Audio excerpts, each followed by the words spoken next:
जय हिंद दोस्तों। Loan right of हो गया है, अब नहीं देना पड़ेगा एक भी रुपया।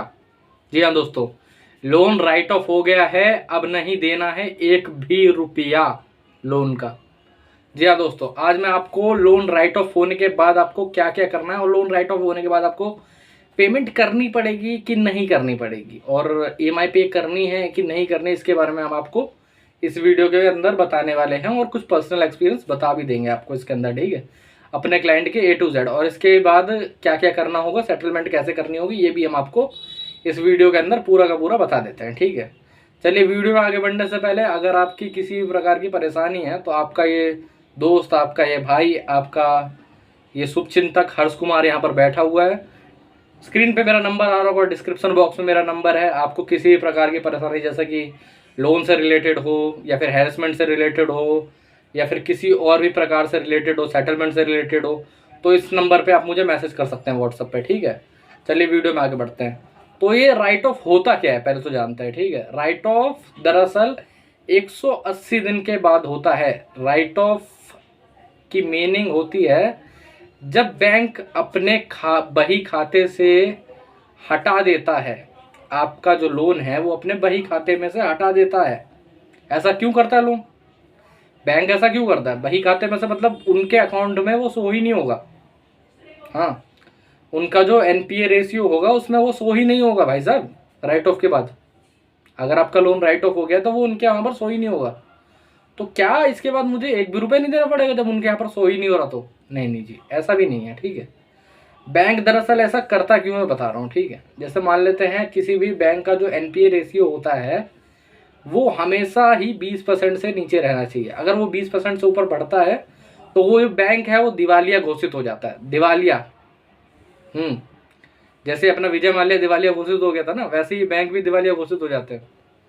बीच में कुछ केसेस आए थे, जैसे कि ये अपना ये पंजाब एंड सिंध बैंक, वो तो सरकारी बैंक था इसलिए बच गया, ठीक है। वरना एक महाराष्ट्र कॉरपोरेशन लिमिटेड बैंक था, ठीक है, वो डूब गया।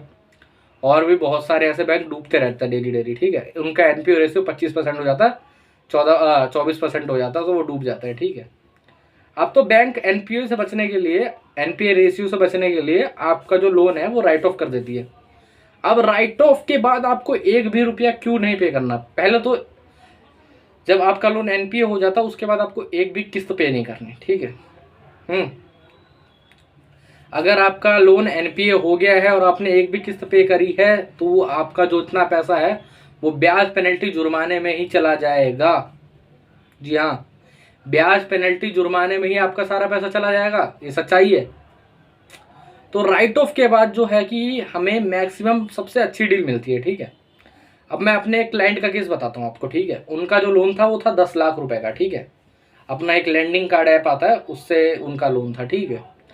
अब पहले तो वो बहुत डरे हुए थे, लेकिन दूसरे तीसरे मंथ में उन्होंने हमसे हमारा मेंबरशिप ले लिया, हमारे क्लाइंट बन गए, ठीक है। तो उनका सारा डर समाप्त हो गया।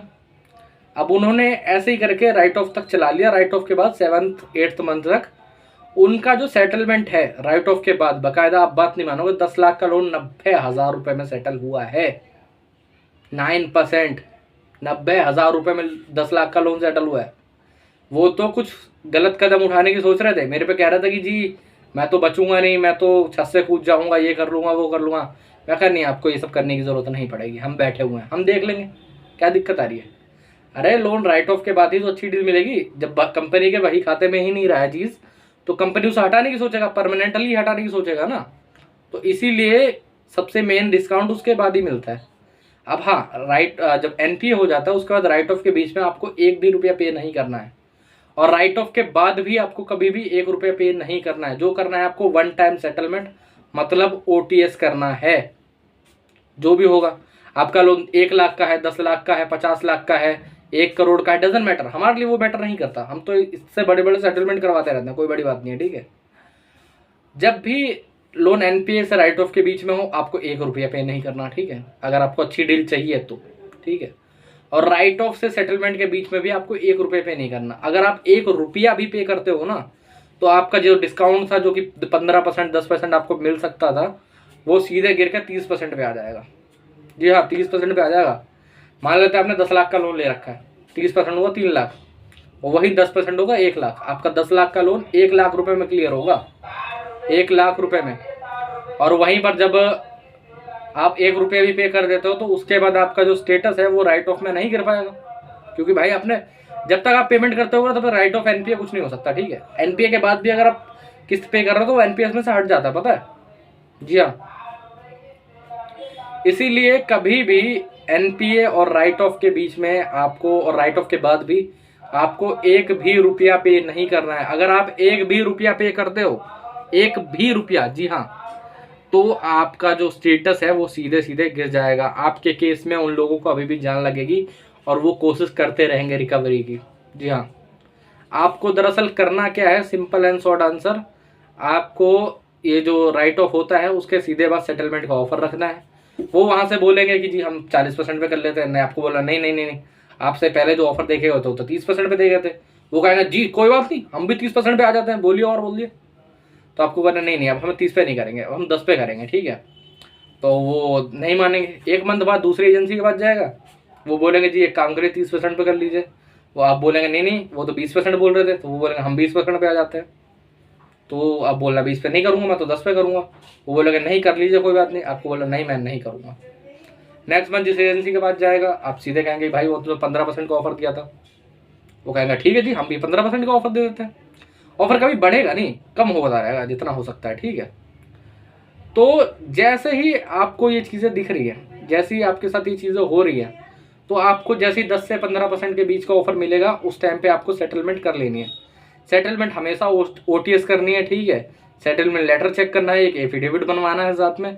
बैंक बना रही तो सही, वरना खुद भी बनवाइए, ठीक है। 200 रुपये का मात्र वो बनेगा, कोई दिक्कत नहीं है, ठीक है। और बीच में जो परेशानी आ रही है उसके लिए हम बैठे हुए हैं, हम देख लेंगे, कोई दिक्कत नहीं है। आप चाहे तो हमारी मेंबरशिप ले सकते हो, हमें यहाँ पर बैठे मेरा नंबर आ रहा है, इस पर मेरे को मैसेज कर सकते हो और आपको किसी भी प्रकार की परेशानी से हम दूर कर देंगे। फिर चाहे आपके लोन 1 लाख रुपए का हो, 10 लाख का हो, 50 लाख का हो, 1 करोड़ का हो, हमारे लिए डजेंट मैटर ये, हम उसका सेटलमेंट 10% आपको करवा के देंगे। जय हिंद दोस्तों, यहाँ पर मेरा नंबर आ रहा है, आप मुझे मैसेज करिए। जय हिंद।